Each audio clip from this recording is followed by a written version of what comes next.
Thanks for checking out another clip of the Cashflow Contractor. We'd love to have you as a part of our audience. Click subscribe wherever you get your podcasts. I started thinking about things that matter to my clients that I don't think we've ever talked about, and that really do make a difference. But they're not bookkeeping, they're not marketing, they're more psychological.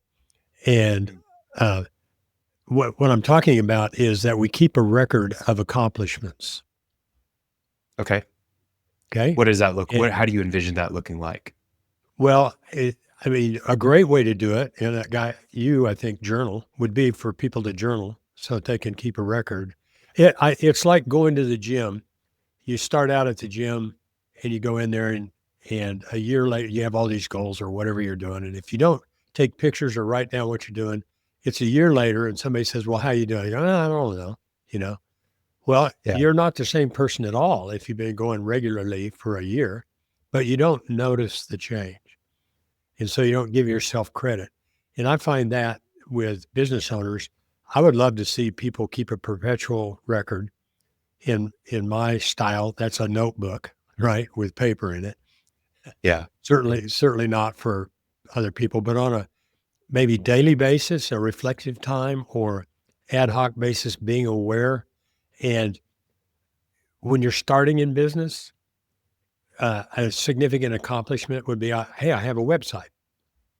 Yeah. Right. I mean, that's a big damn deal. When you don't have a website and you've got that in front of you, and when you do have a website and it's behind you, that's a big difference, right? You've checked, that's an accomplishment. Your phone number, you've decided what your corporate structure is going to be. You have an accountant. Those are all accomplishments. They're not running the 100-yard dash and 9 flat, but they're all things that you have to do and you have to get done. And then as you go through, you can name a bunch of goals too, but things like I've built a system for invoicing. Mm-hmm. You have it written down. That's an accomplishment. At the end of I think why this doesn't come across as accomplishments a lot of time is because I think as a small business owner, most of the accomplishments that you have are not like, I want to run a 6-minute mile or I want to bench 300 pounds. Yep. They're more so, holy crap, we're not getting paid. We got to build an invoice system. And so then we build it. Now we're getting paid. And it's just because it's a fire that causes the accomplishment a lot of times. It's not necessarily that there was a goal that we achieved. And when you're in the thick of it, it's just, okay, we put out the fire. What's the next fire? And that's why it kind of goes past us as not an accomplishment, but just like, okay, we solved the problem, Right. Well, that's the point. And I hope maybe today would encourage people to see those as accomplishments. And we have people who talk about, it's come up many times over the years, say, would you ever thinking about exiting your business, want to sell it? And the thing I've heard many, many, many times is, who would want to buy it? Right. And we're not, Right. And I am aware in 2 cases that come immediately to mind. People sold their business just to get out of a lease. They got like a 5-year lease that they're obliged to pay, and they'll give you the business if you just take over the lease. Right.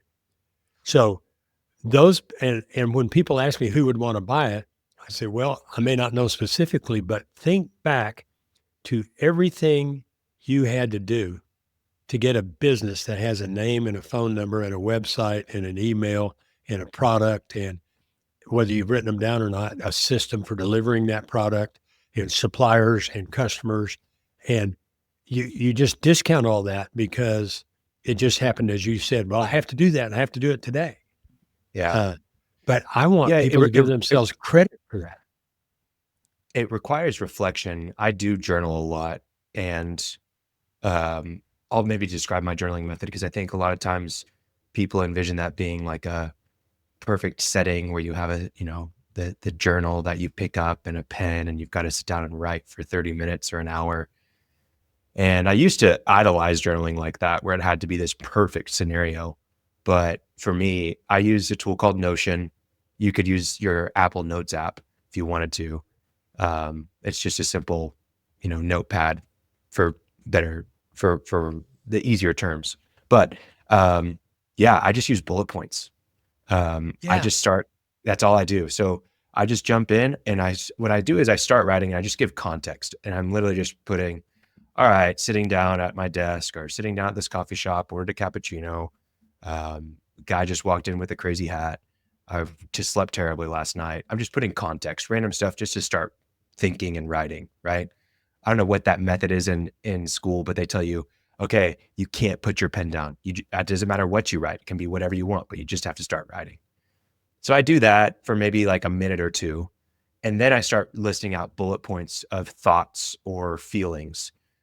So it can be things like, I really want to get back to working out, or, need to make sure that I'm getting coffee with more people for business development, or whatever it is, just all these different thoughts. And I just put bullet point, bullet point, bullet point, bullet point. And then after like 3 or 4 minutes, I've got a list of all these thoughts and ideas that are in my head, and they're just there. Yeah. If I've got more time, okay, I'm going to choose that bullet point and I'm going to flesh it out. I want to get back to working out might be one of them. Yeah, last time I worked out was 2 weeks ago. It's getting cold, so I can't go on runs as easily. And so I'm not really doing it. Need to go into the gym, or, I still have that membership to the YMCA. I should go swimming. Maybe I can make a schedule for Monday, Wednesday, Friday and go working out. Well, that's just getting those thoughts out of your head, which is really important, because goes back to getting things done, which I do want to talk to you about. But your brain is good for having ideas and terrible for storing them. And when you try to store all of these ideas, you do a bad job of it, and it causes you to stress out a little bit because you're trying to keep track of all of it in your mind. But if you're getting it out on paper, it's so valuable, because you don't have to, you know that, oh, I have that journaling system. Let me go back and look at that. Same things for these accomplishments. Storing those is not going to happen that well. You're going to have to put it down somewhere where you're going to track it. My only, I don't object. What you're saying is what we should do. I mean, it's hard. Should. Yeah. Just a lot of people have difficulty with that. I am one of them. And that's why I can empathize with it. But look, you can write those things down. You can also use Applaud. We ought to talk about that real quickly. Little cheap device goes on your phone, records everything, transcribes it, summarizes it. Doesn't cost anything. How cheap is that? $140 or something. Okay. I paid for it. Not like, when you say cheap, I was thinking like $10 or $20. Oh, no. The device it's put out by ChatGPT is who owns it, whatever.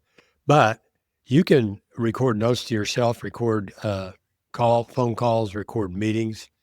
Of course, when I do that with clients that I meet in person, I always tell them we're recording it, except for one guy. He doesn't know. Tell him. Everyone knows. He'll find out. Everything.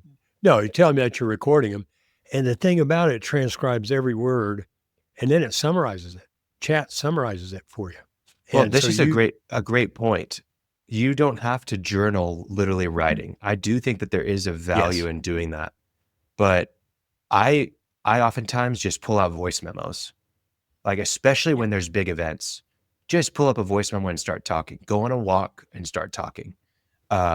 Just get all those, same thing that you would do as if you're typing, but just put all the thoughts out, right? And I like to do that with major events. I've had several major events in my life this past calendar year, and it's so great to go back and listen to those things, because there's so much context that you forget about, and you get to understand your feelings and what the real moment was like. So I think journaling can be a 5-minute activity, is I think an important thing to understand, but it also doesn't have to be something that's very formal. It can be a casual voice recording to capture that. Now, my only qualm with all of this is that while it's great to journal, if you're talking about remembering accomplishments and tracking them, you're going to have to revisit your journal or your voice memos to be able to do that. And that's also a difficult piece of this. Thanks for checking out a clip from the Cashflow Contractor. We have full episodes where we go deep on topics that help you grow a construction business that runs without you, so you can have less stress, more time, more money. Now, we've got other videos, other clips, but if you want to check out the full episode for this clip, you can click wherever our editor put it. It might be here, it might be there, it might be over my face, I don't know. But thank you for checking us out. We'd love to have you as a part of our audience. So subscribe or check out a full episode wherever you get podcasts.